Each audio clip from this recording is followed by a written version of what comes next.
Ex-Trump ally and Republican Congresswoman Marjorie Taylor Greene criticized the U.S. government over its steps targeting Venezuela, reminding that people voted in 2024 against foreign intervention and foreign regime change.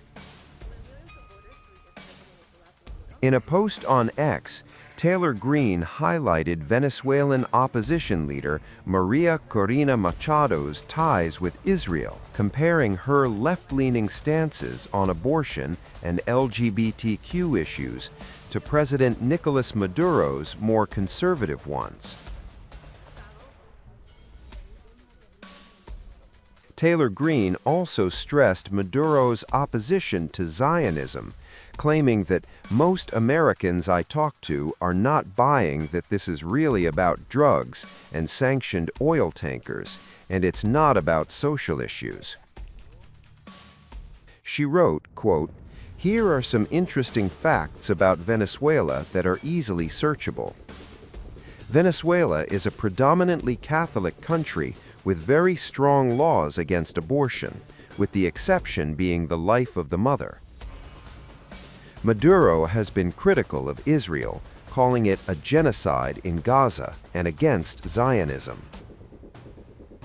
Maduro's opposition, Maria Corona Machado, is a strong supporter of Israel and wants to restore strong relations with Israel. She is more left-leaning on abortion and LGBTQ issues. Most Americans I talk to are not buying that this is really about drugs and sanctioned oil takers, and it's not about social issues. I just added that to highlight some differences in the two leaders.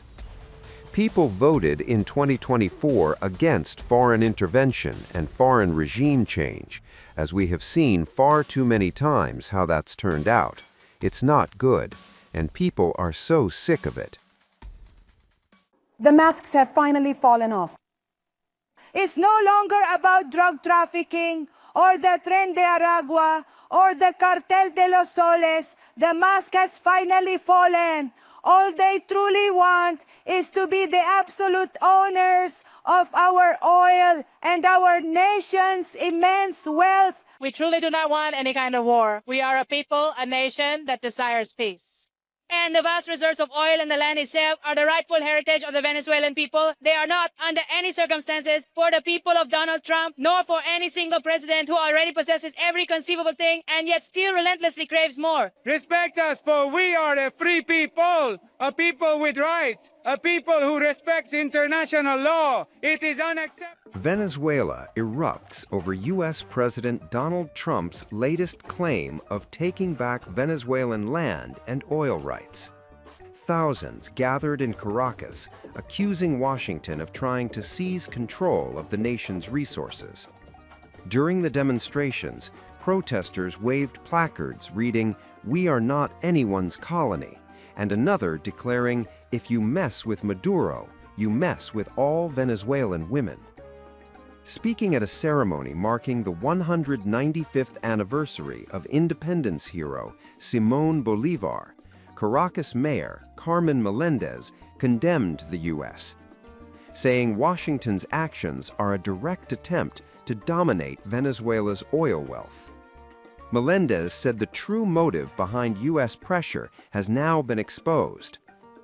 She dismissed accusations of drug trafficking as a cover for resource seizure. The mayor vowed Venezuela would defend its sovereignty and natural wealth. Speaking from Plaza Bolívar, she urged national unity and constant readiness. She said citizens must remain alert and prepared to respond at any hour. Melendez declared Venezuela would not bow to intimidation or foreign threats. The masks have finally fallen off. It's no longer about drug trafficking or the Tren de Aragua or the Cartel de los Soles. The mask has finally fallen. All they truly want is to be the absolute owners of our oil and our nation's immense wealth. Are we going to allow this to happen? So their true colors are showing now. Just imagine the president from over there, the American president, says they're coming to claim what is theirs. Huh? When was that ever theirs? We ask ourselves, huh? All who love our homeland in national unity are called to be mobilized, to be alert, to be prepared, that if we don't have to sleep, we won't sleep, right? But we are alert that if they call us at 2 in the morning, we will be there. Wherever they may call us, we will be there because we are ready, fully prepared to defend our beloved homeland. Long live the people of Other speakers echoed anger towards President Donald Trump. Residents rejected demands for Venezuela to surrender land and oil. They stressed the country seeks peace, not conflict or war. Look, I want to tell you, honestly, from here, from the entire Venezuelan people, we truly do not want any kind of war. We are a people, a nation that desires peace.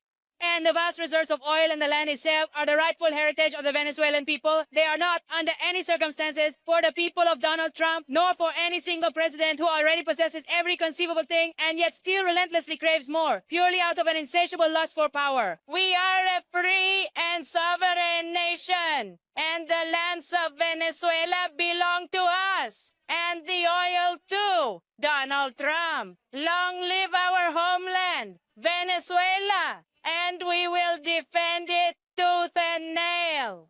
Respect us, for we are a free people, a people with rights, a people who respects international law. It is unacceptable that our President Maduro seeks peace, diplomacy, and upholds the law, yet President Trump does not respect it. So we ask you, President Trump, to stop robbing us and to respect our homeland. But what do I tell Trump? That here Venezuelans are respected, that Venezuela is respected. We are a free and sovereign nation, and we will fight for what is ours. Trump, the only thing that awaits you is what is right here. Well, he should, first he should go to a psychiatrist. He's saying things that are absurd without any sense. But then we tell him that we are a peaceful society and we don't want war, but we are prepared to defend our motherland. We are not going to give up our oil, nor our wealth, nor our land. Trump has said U.S. military operations in the Caribbean will continue. He claimed Venezuela must return oil, land, and assets to Washington. It's the goal of the blockade with Venezuela to regime change. It's a blockade. How could they let anybody going through that should be going through? You remember they took all of our energy rights. They took all of our oil from not that long ago, and we want it back. But they took it. They illegally took it. You mentioned getting land back to Venezuela. What land? Getting land, oil rights, whatever we had. They took it away because we had a president that maybe wasn't watching. But they're not going to do that. We want it back. They took our oil rights. We had a lot of oil there. As you know, they threw our companies out, and we want it back. Caracas has strongly rejected Donald Trump's claims as false and aggressive. Venezuelan President Nicolas Maduro has raised the issue with the United Nations. He warned Secretary General Antonio Guterres of an escalating pattern of threats. Venezuela says its resources belong to its people alone.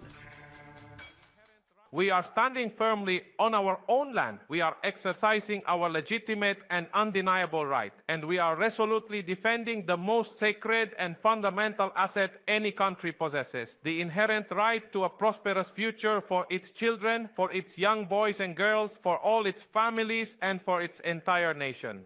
War, we have already made our position absolutely clear. We said no, but in the United States, the overwhelming majority of the population is completely and utterly opposed to any form of military intervention. They are saying in the United States, interventionism must finally come to an end. Today I spoke with the Secretary General of the United Nations. We had a long talk. And I fully explained to him the entire escalation of aggressions and threats that we have been subjected to. And what has transpired just yesterday and today, when the United States government asserts that the oil belongs to them and that we Venezuelans have stolen their precious petroleum. So you're saying that Venezuelan oil, it really belongs to them, and that all Venezuelan minerals, the gold and all the other minerals, they also belong to them. And what we had never heard before, that the lands of Venezuela belong to them, and we must return them immediately. It is quite simply a warmongering and colonialist assertion. And we have stated this repeatedly, and now the entire world can see the truth. The truth has been fully exposed. There is a clear intention in Venezuela to bring about a regime change, to impose a subservient puppet government that would not last even 47 hours. A government that would ultimately surrender the constitution, its national sovereignty, and all of its immense natural wealth, thereby transforming Venezuela into nothing more than a mere colony. Quite simply, that is not going to happen. Never, ever again. Never, never, not in its entire life. Venezuela will never be a colony of anything, of anyone, ever. Our prophet of song, our prophet, our poet. Oh, why today I can truly say that Venezuela has achieved the most powerful level of national unity that we have ever known. And this national union has only one objective: to make international law respected, to make national sovereignty respected by exercising it, and to make the right to peace, to life, and to the future of Venezuela respected. And that right to peace and to life, it will be respected.